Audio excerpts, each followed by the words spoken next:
Bueno, hola a todos. En el marco de estas reuniones que estamos haciendo internas en el PESGA, todos los viernes de mes, al horario 12, pues el Departamento de Aplicaciones propuso presentar el trabajo que está haciendo este chico llamado Alejandro Macali, que es un graduado en física, que está haciendo en este instante el máster de física, las reglas de la vida. Pues estuvo trabajando aquí, haciendo las prácticas, trabajando en el algoritmo de SOR y haciendo pues unos experimentinos basado en aproximaciones, y bueno, también estoy implementando una especie de operador unitario de SOR en nuestro lenguaje con el QLM para utilizar en la máquina que tenemos aquí de datos de simulador de ordenadores cuánticos. Entonces, pues, bueno, a mí me gustó bastante el trabajo, la verdad. Tiene unos resultados que son súper chulos, o a mí me lo parecen por lo menos, y bueno, pues yo creo que da una línea interesante de investigación en un futuro. No sé después tampoco hasta qué punto se podrá desarrollar, pero bueno, a mí sí que me parece súper chulo el trabajo. Y eso, pues bueno, pues dejo sin más dilación con Alejandro, que os presente aquí todo su trabajo. ¿Vale? Venga, de todo tuyo, Alejandro. Vale, básicamente lo que vengo a explicar hoy viene a ser esto, el algoritmo de Shor y cómo algunas aproximaciones pueden hacerle cosas. Vale, básicamente vamos a plantear este tema de la siguiente forma. Primero vamos a ver los algoritmos, o sea, los fundamentos del propio algoritmo, y después de esto vamos a ver cuál es su implementación en 2n más 3 qubits. Lo cual es interesante porque gasta menos qubits que otras implementaciones. Después iremos a nuestra aproximación en la QFT y en la puerta AD, que ya lo entenderemos posteriormente, y veremos cómo esto afecta a los resultados que nos da nuestro algoritmo. Lo primero que tenemos que decir es, vale, ¿para qué estamos estudiando esto? ¿Por qué lo estamos mirando? Básicamente, este algoritmo lo que nos permite es factorizar números primos. Y claro, la base de la seguridad informática actual pues viene a ser el algoritmo RSA, que se basa precisamente en coger dos números primos y multiplicarlos. Y que la única forma de romperlos sería consiguiendo esos dos números primos. Pero claro, ningún algoritmo clásico que conozcamos lo hace en un tiempo razonable. Pero este algoritmo, el algoritmo de Shor, pues resulta que sí que es capaz de hacerlo. Entonces, por eso es interesante mirarlo. Entonces, este algoritmo tiene estas partes y este procedimiento. Que es, básicamente, tenemos un número n, que es producto de dos números primos, p y q, distintos. Entonces, lo primero que hacemos es escoger un a que sea aleatorio entre 2 y n-1. Y hacemos el máximo común divisor entre ese a y n. Entonces, claro, si es distinto de 1, pues ya hemos obtenido uno de los dos primos. Entonces, ahí ya habríamos acabado. Pero, si no es distinto de 1, o sea, si es 1, entonces tendremos que pasar a la siguiente parte, que es la parte cuántica, que es la que simplemente consiste en obtener el periodo de una función f de x igual a elevado a x módulo n. Esto en principio se podría hacer de forma clásica, pero es muy costoso computacionalmente. Entonces, por eso vamos a usar un método que sea cuántico. Y la siguiente parte, pues viene a ser, si este periodo R es impar, tenemos que volver a empezar y escoger otro A. Y en el caso de que sí que sea par, pues entonces tendremos que si A elevado a R medios es igual a menos 1 módulo n, pues tenemos que volver a empezar también. Pero si todo esto lo llegamos a superar, uno de estos dos números, el máximo común divisor de a elevado a r medios más 1 o menos 1 con n, uno de estos dos va a ser un factor no trivial de n, y por tanto uno de los números que estamos buscando. Al menos uno, puede ser los dos. Entonces, tenemos una parte clásica, que podemos hacer bien, otra parte clásica, que también podemos hacer bien, y después está esta parte, que es mejor hacerla de forma cuántica, y ahí es donde viene el interés en lo que vamos a hacer. Claro, ¿en qué se basa todo esto? Todo esto se basa, en la parte cuántica, en coger un operador U y aplicarlo sobre el vector 1. 1 su forma binaria con n qubits. Y claro, este operador u es el que pasa de x a a, o sea, a por x módulo n. Entonces, claro, si cogemos, por ejemplo, a igual a 7 y n igual a 35, vamos a tener una secuencia de este estilo. Si aplicamos el operador una vez, tenemos 3. Si lo aplicamos 2, tenemos 9. Si lo aplicamos 3, tenemos 27. Hasta que lleguemos a su periodo. Aplicándolo r veces, vamos a volver a obtener el 1 con el que empezamos. Entonces, obviamente, si cogemos toda esta lista y la sumamos, pues al aplicarle esto, vamos a volver a obtener la misma lista. Por tanto, la suma de toda esta secuencia es un autovector. Pero claro, no nos da demasiada información, así que vamos a construir otro autovector, que va a ser coger los elementos de esta lista y a cada uno darle una fase de esta forma. Y después sumarlos. Esto también va a ser un autovector, pero nos va a dar un autovalor distinto de 1, que va a ser una fase. Y curiosamente, si cogemos toda la suma de estos autovectores y los sumamos, pues resulta que nos da el 1. Entonces, claro, si medimos el 1, vamos a medir todos estos autovectores. Y si medimos todos estos autovectores, vamos a obtener todas las posibles fases salidas de esto de aquí. Entonces lo que vamos a necesitar es este operador y tenemos que construirlo de alguna forma. Vale. Claro, en un ordenador cuántico esto es simplemente mirar todo a la vez, pero en uno clásico sería algo muchísimo más lento. Y claro, los autovalores que tenemos son exponencial de i multiplicado por algo. Entonces lo que queremos realmente es qué es ese algo, por lo que tenemos que sacar estas fases.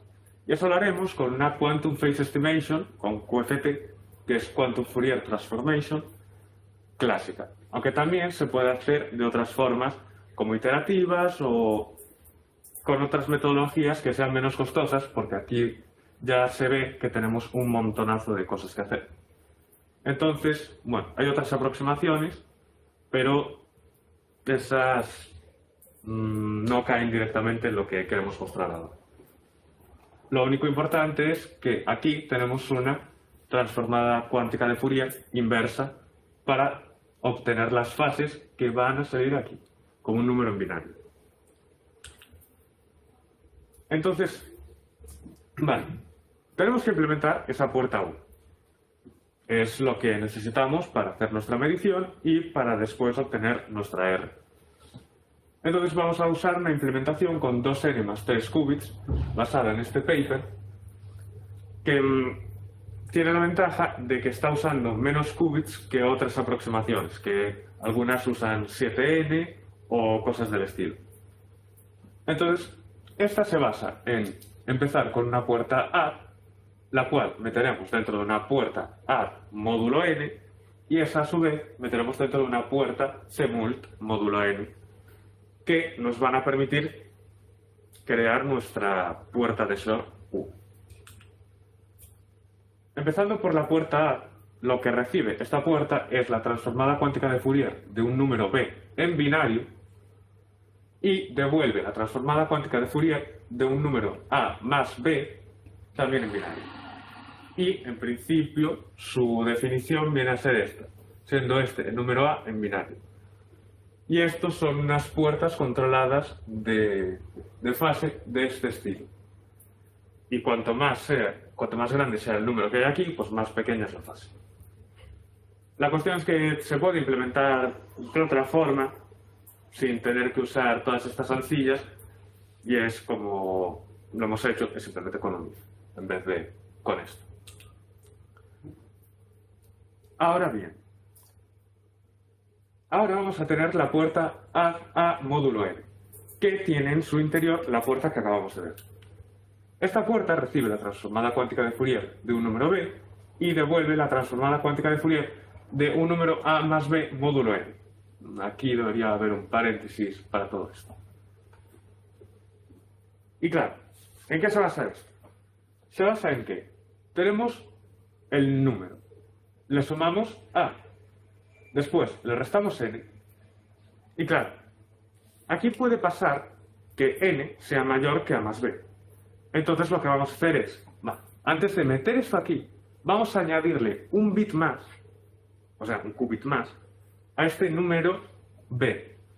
¿Por qué? Porque así vamos a poder controlar cuándo va a cambiar el signo.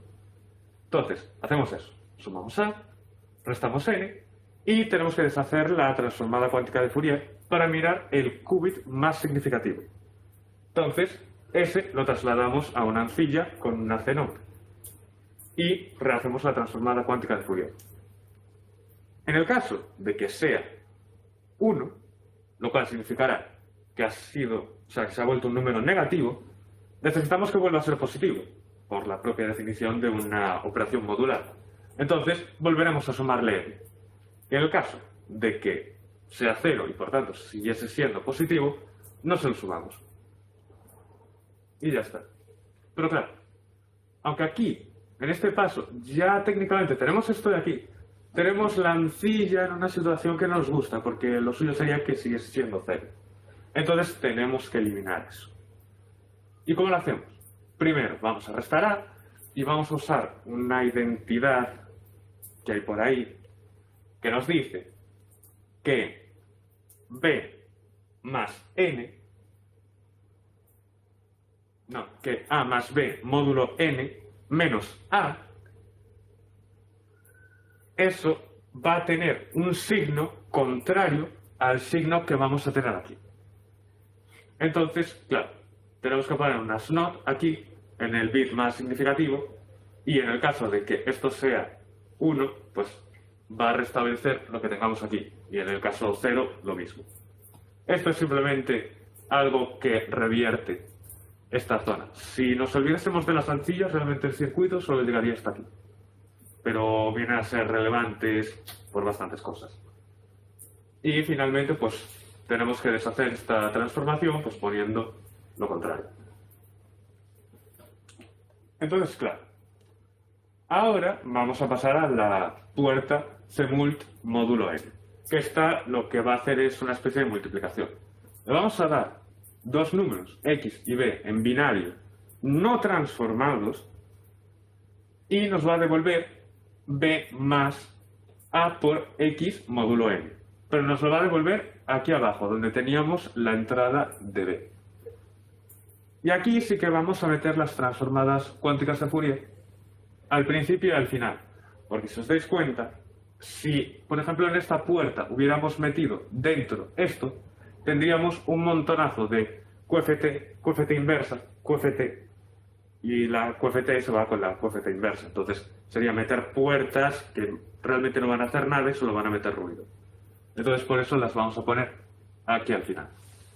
Y esta operación viene a ser simplemente pues una operación de multiplicación en binario de toda la vida, poniendo los bits en binario multiplicados por 2 elevado a un cierto exponente.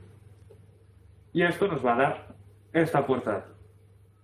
Y claro, uno podría pensar, pero esto ya es lo que queremos. Esto, si ponemos b igual a 0, pues ya tendríamos el resultado que queremos para la puerta u. Pero esto estaría mejor que estuviese arriba, porque realmente es lo que queremos. Queremos meter esto y que salga ya este valor aquí. Entonces, para solucionar eso, lo que vamos a hacer es poner la multiplicación con b igual a 0, hacer un swap para mover lo que tengamos aquí a aquí, y otra vez vamos a tener el problema de la ancilla con cosas que no nos gustan. Así que vamos a deshacer aquí abajo la operación haciendo la inversa de la multiplicación con el inverso módulo n de a. Y esto lo que va a hacer es que la ancilla vuelva a ser 0 y tengamos lo que queremos arriba. Y así es como en principio construimos esta puerta. Más o menos, uno cuando lo mira atentamente se da cuenta de que es más sencillo de lo que parece, pero tiene algunos matices. Entonces, esta puerta lo que hace es recibir una X y devuelve esta. que es lo que queremos. Y este control que aparece aquí arriba, todo el rato, ese es debido a que la vamos a meter dentro de la Quantum Phase Estimation para obtener nuestros resultados de las fases. Entonces, simplemente ponemos la Quantum Phase Estimation y vamos a obtener un número Y en binario. ¿Y cómo sacamos el periodo de ahí? Pues resulta que la fracción irreducible de este número Y dividido entre 2 elevado al número de qubits que estamos metiendo aquí, que viene a ser n+1 por el qubit extra que hemos metido para controlar el signo, pues la fracción irreducible de esto es un cierto número dividido entre r. Entonces simplemente pues tenemos que calcular esta fracción irreducible y coger el denominador. Y claro, una vez tengamos eso, simplemente tenemos que continuar con la segunda parte del algoritmo de Shor, que sigue siendo pues una parte bastante sencilla y clásica. Ahora bien, podemos pensar, vale, cuando tenemos la puerta A, o cuando tenemos nuestra transformada cuántica de Fourier, tenemos aquí unas fases que cuanto más grande es este número, más pequeñas son. Entonces, puede haber algún punto en el que digamos, seguro que una fase tan pequeña, de 2 elevado al igual a menos 10, seguro que esa fase repercute notablemente en el resultado. Entonces, pues lo que vamos a decir es, vale, pues a partir de cierto punto, esas fases no las metas. Y eso es básicamente lo que vamos a hacer. ¿Cuáles son las motivaciones? Lo primero, esta operación, la QFT, es muy costosa, porque tiene un montonazo de puertas condicionadas aquí y demás cosas que pueden o hacer que tarde más tiempo en ejecutarse o que tenga un montonazo de errores debido a la precisión de nuestras puertas. Y lo segundo, que nuestras puertas no hay un punto en el que no pueden ser tan precisas, porque si estamos factorizando un número al igual con 20 bits, pues claro, 2 a la menos 20, medirlo muy bien para las fases no es fácil. Entonces, pues vamos a ver qué podemos obtener aquí. Lo primero que vamos a hacer es la aproximación en la QFT. Lo que vamos a decir es, vale, a partir de un cierto número en este exponente, corta. Que viene a significar que las fases que sean iguales o menores que pi partido de 2 elevado a un cierto parámetro llamado aprox, estas no las pongas en el circuito. Y claro, esto se puede ver, por ejemplo, aquí, esto es la QFT exacta para 4 qubits y esta es la QFT aproximada para 4 qubits, pero aproximación 2. Entonces se puede ver que es bastante más corta y tiene menos puertas metidas. Y uno pensaría, bueno, pero es muy corta, no va a dar buenos resultados. Pues resulta que si este es el valor que obtendríamos con la QFT, con un circuito que sería QFT puerta A y QFT inversa, del cual podemos saber cuál es el resultado, pues si ponemos la ideal, vamos a obtener en el 100% de las veces este valor de aquí. Pero si ponemos la aproximada, resulta que obtenemos ese valor un 80 y algo % de las veces. Y el resto, pues se va dividiendo en otros valores. Entonces esto está bastante bien. O sea, nos está diciendo que nuestra aproximación nos ofrece con cierta fiabilidad los resultados que esperamos. Entonces, claro, vamos a decir, ¿hasta qué punto puedo bajar sin perder demasiada precisión? Entonces, aquí el rojo significa que esa puerta la estamos aproximando. Entonces vamos a comparar la QFT A y QFT inversa con la QFT aproximada, la puerta A exacta y la puerta QFT inversa aproximada. Estas dos, obviamente, tienen la misma aproximación. Entonces, claro, vamos a decir, ¿cuál es el número mínimo de aproximación, que viene a implicar cuál es la fase mínima también, que necesitamos para que el 95% de las veces que miramos el resultado que nos da la parte exacta coincida con el resultado que nos da la parte aproximada. Y podemos ver que si esto es lo que necesitaríamos para la exacta, para la aproximada necesitaríamos esta línea roja. Y vemos que a medida que va creciendo el número de qubits, pues como que se van alejando más. Esto en número de operaciones es muy importante porque la exacta requiere este número de aproximaciones en línea verde y la aproximada esta en línea roja.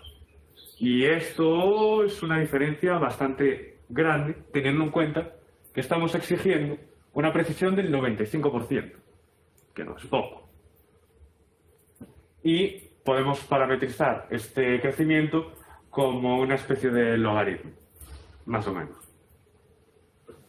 Entonces, claro, aquí estamos viendo que podemos cortar en un cierto sitio y no perder demasiado contenido en lo que estamos haciendo. Entonces vamos a probar a hacer lo mismo con la puerta de adición. Y pues vamos a hacer lo mismo, quitar las fases que sean demasiado pequeñas. Y primero vamos a probar poniendo QFTs exactas con la puerta add aproximada. Y podemos ver esto, que si este es el valor real, pues nos da bastante bien, alrededor de casi un 90% de coincidencias y pues estos dos pequeños picos por ahí que son bastante despreciables.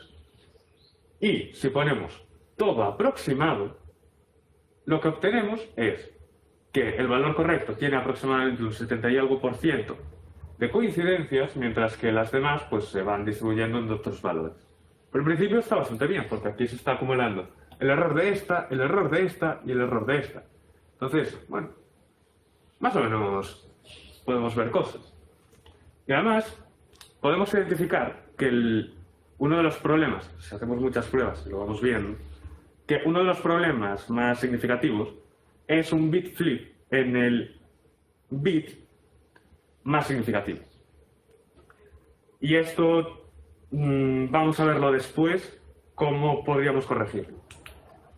Pero no aquí, sino que en las siguientes puertas. Concretamente en esta, la puerta de short que queremos implementar para hacer el algoritmo. Entonces, si metemos directamente las puertas, como las hemos aproximado, pues lo que obtenemos es que el resultado de la puerta de short, solo de la puerta, viene a ser, este es el valor correcto y estos son otros valores. Y claro, vemos que coincide con el valor correcto un 15% de las veces, lo cual está bastante mal. Y que tenemos como dos distribuciones que son muy parecidas. Eso es debido precisamente al bit flip. Porque este valor es este valor de aquí con el bit más significativo cambiado. Entonces, ¿cómo podríamos arreglar esto? Pues simplemente poner ese bit a 0 de forma forzada. Y esto podemos hacerlo porque ese bit es el que pusimos extra para controlar el signo. Entonces a la salida tendría que ser 0 sí o sí. Y si forzamos eso usando técnicas que dejan las sencillas mal, pero es para comprobar cómo es el efecto, pues vemos que mejora ligeramente y que al menos los demás valores que aparecen por aquí no son una variación enorme. Si el valor es 33, no te predice, puede ser 103. Y además está el hecho de que en este caso muchas veces falla a la hora de determinar cuál es el valor, porque este pico puede volverse más alto que este pico, pero en este caso ya no. Entonces, al menos digamos que nos centra un poco la media. Y claro, ahora teniendo esto, esta puerta corregida no la vamos a usar. Vamos a usar la que funciona mal. ¿Por qué eso tiene interés? Si decimos que aprox 1 es la aproximación para la puerta de adición y aprox 2 es la aproximación para la QFT, incluida la QFT que tenemos dentro del Quantum Phase Estimation, es la misma para esas dos QFTs. Pues claro, si aprox 1 y aprox 2 son distintos, la mayoría de las veces por no decir todas, el algoritmo acierta menos veces de lo usual. Porque el algoritmo de Shor, por ejemplo, en el caso exacto, nos diría que factorizando 15 acertaríamos como unos 55, o sea, un 55% de las veces, más o menos. Y claro, si ponemos aprox 1 igual a 1 y aprox 2 igual a 5, pues estamos acertando un 5% de las veces. Y aquí realmente lo único que estamos haciendo es decir, haz que tu puerta A sea menos precisa. La QFT en este caso está siendo exacta. Pero en el caso de que por algún motivo pongas aprox 1 y aprox 2 iguales, aunque ambos sean 1, y por tanto todas las puertas estén muy mal aproximadas, curiosamente se acierta el mismo número de veces que en el caso exacto. Por tanto, puedes usar la peor aproximación posible para calcular las cosas exactamente igual que en el caso exacto y ahorrarte muchísimas operaciones intermedias. O al menos eso es lo que hemos podido obtener. Entonces, claro, ahora lo que quedaría para futuro sería ver si esto funciona para números grandes o si es un sesgo o si ha habido algún tipo de error de análisis por el medio. Pero en general son datos bastante interesantes y curiosos, creo yo, porque claro, está haciendo que un algoritmo que es muy grande se vuelva muy pequeño. Entonces, esto era básicamente lo que quería presentar, así que ya podemos romper la RSA.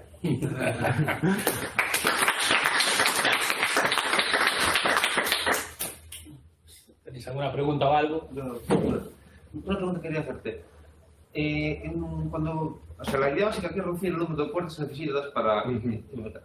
Entonces, si entendí bien, hiciste un plot hasta n igual a 18 y en el que veías como que la diferencia entre el número de puertas necesarias era logarítmica. La reducción que era logarítmica o...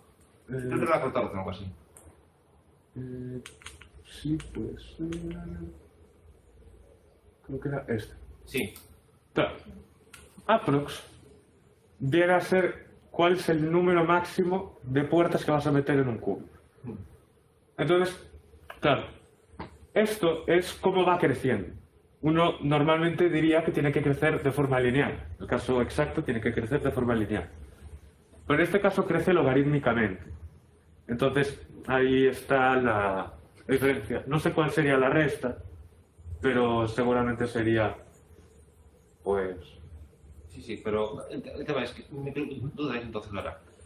O sea, el tema de que sea logarítmico es una cosa que se ha hecho, digamos, experimentalmente, ¿lo has visto? ¿O hay algún motivo por el que pensar que eso sea así asintóticamente? O sea, eso es lo que dudo que tengo.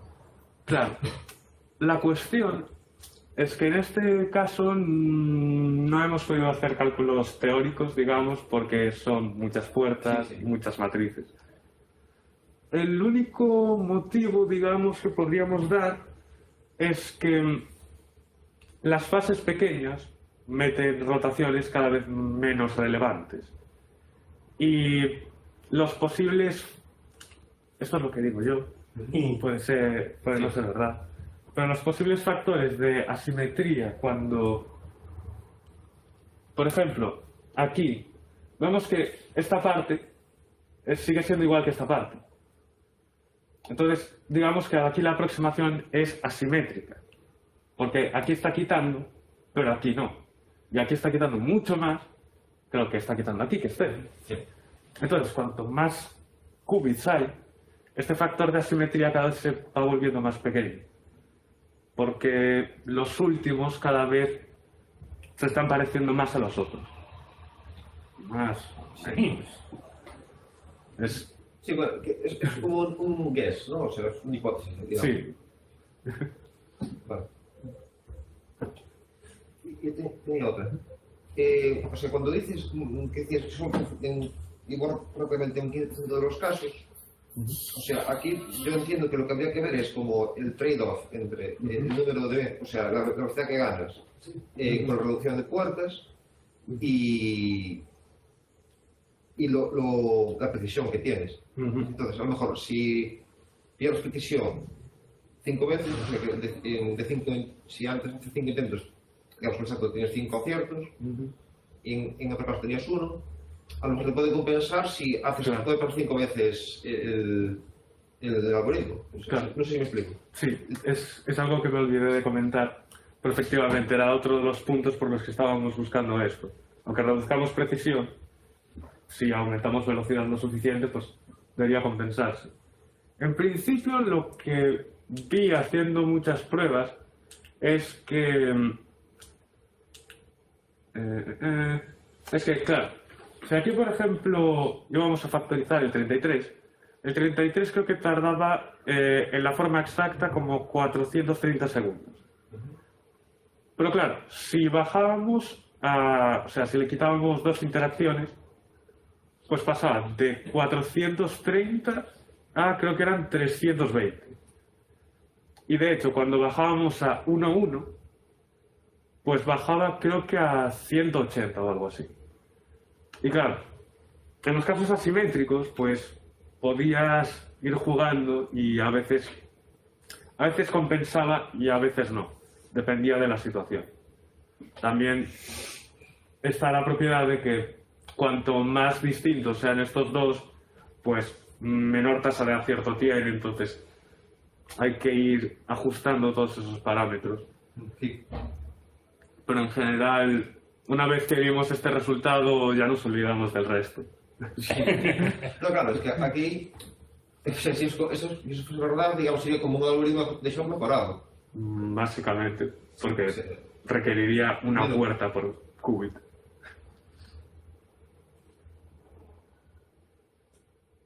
¿Y hay alguna interpretación de por qué crees, o sea, por qué usando que son as mesmas, a mesma aproximación, o sea, o mesmo número que acerta máis?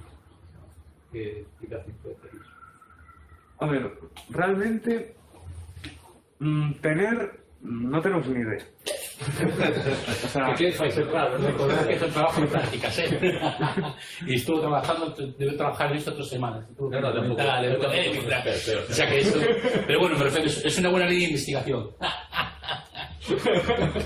a ver, yo diría, porque esto se me ocurrió esta mañana, que claro, los casos que son acertados, digamos que salen todos con la misma fase, antes de hacer la transformada cuántica de Fourier y todas esas cosas.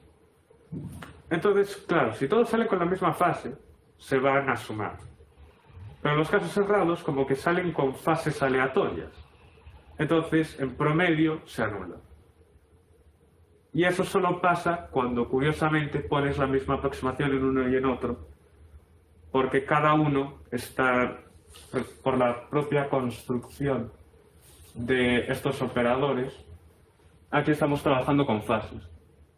Y si aquí estamos metiendo el mismo orden de fases que aquí, pueden compensarse los números, pero si son distintas, nunca van a poder Al compensarse. final, también la cosa es que si tú metes la misma aproximación 1 y la aproximación 2, estás, digamos, que cortando siempre la misma fase. Realmente. Exacto.